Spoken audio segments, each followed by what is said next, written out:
You know something that's very interesting? When you talk about this Xbox's position with Call of Duty and so on and so forth, I see some of my fellow PlayStation fans say, well, Xbox needed PlayStation as well to be able to make Call of Duty a success and all of the above.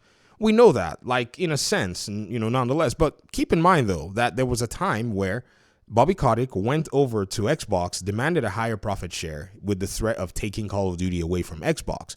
So pretty much what he was saying was, we can sustain ourselves with just PlayStation and PC. Now that the game actually belongs to Xbox, I think people are miscategorizing or overplaying the importance of PlayStation in this ecosystem.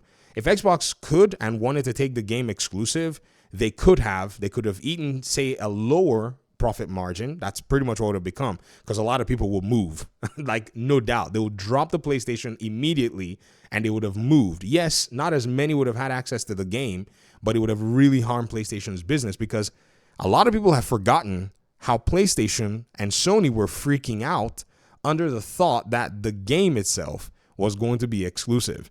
This article from PC Gamer from back then said that Sony, let me show you all.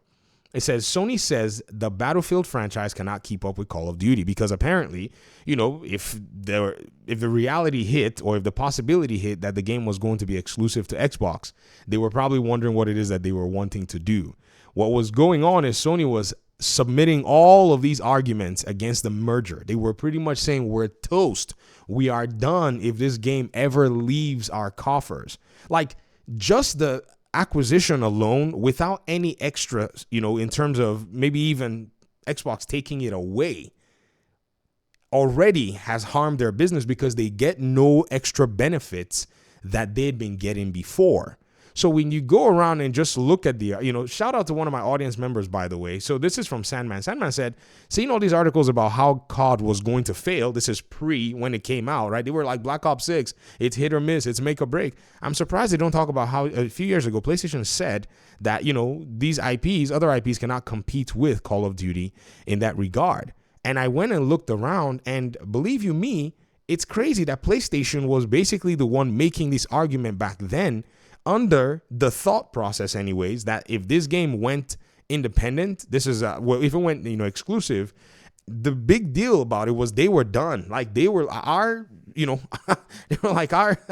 business is toast. Call of Duty is not replicable, Sony says. Call of Duty is too entrenched for any rival, no matter how equipped, to catch up. It's been top-selling game for almost every year in the last decade, and the first-person shooter genre, it's overwhelmingly the top-selling game.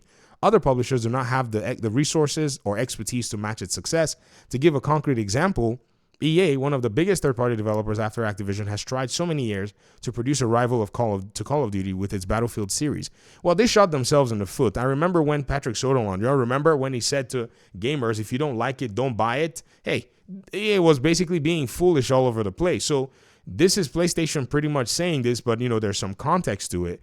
And so it's interesting seeing PlayStation try to chase down, a game like Marathon and, and other live service games, thinking that they're going to be able to match Call of Duty's success, when they actually have what I think is a much better strategy that they can adapt to. So you see these 12 live services games that they're going for. They're not going to back away. They're going to money hack games to kind of like make themselves look like, or they're going to try anyways, to money hack games to make themselves look like they have these exclusives, because they continue to, lie to their own audience. Like, hey, here's a game that we brought for you. When in reality, any sensible, developer or publisher that's going on console would be foolish to now go on PlayStation if they can. I'm not saying that all of them, should or must, but if they have the capability to, they were going to go to PlayStation anyways. So PlayStation is going to try to do that. Like somebody said to me in the comments yesterday, they said PlayStation is going to have 3 Game of the Year nominations. And I'm like, PlayStation? I thought they released only 2 first-party games this year. They're throwing Final Fantasy in. Many of these people are throwing Stellar Blade or Rise of Ronin into the mix. Those games belong to other developers. In many cases, those games were pretty much locked down for a time period. They're not Sony games. All this talk about, whatever Sony is doing in terms of video games, Sony is in a madhouse of 6 to 8 year development cycles with highly expensive games all over the place. So again, just be very wary of that Sony needs Call of Duty on it, because it made it its most money annually, even more money than its own exclusives, and has always been so. It's not a matter of, say, anybody is trying to downplay Call of Duty as much as Xbox, needs PlayStation in terms of, making its max profit. I mean, it could have made profit without PlayStation.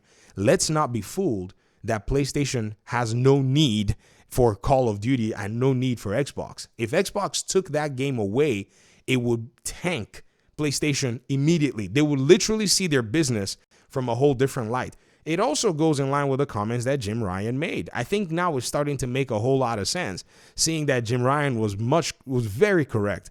Jim Ryan had this thing in mind, and so when he was chasing down the deal to try to block it, yes, I'm sure there was some level of malice there, but there was also an economic and a fiscal reality that, man, if we make our way to this predicament where Xbox will match us with the same energy that we've been using to block games away from them, we are done.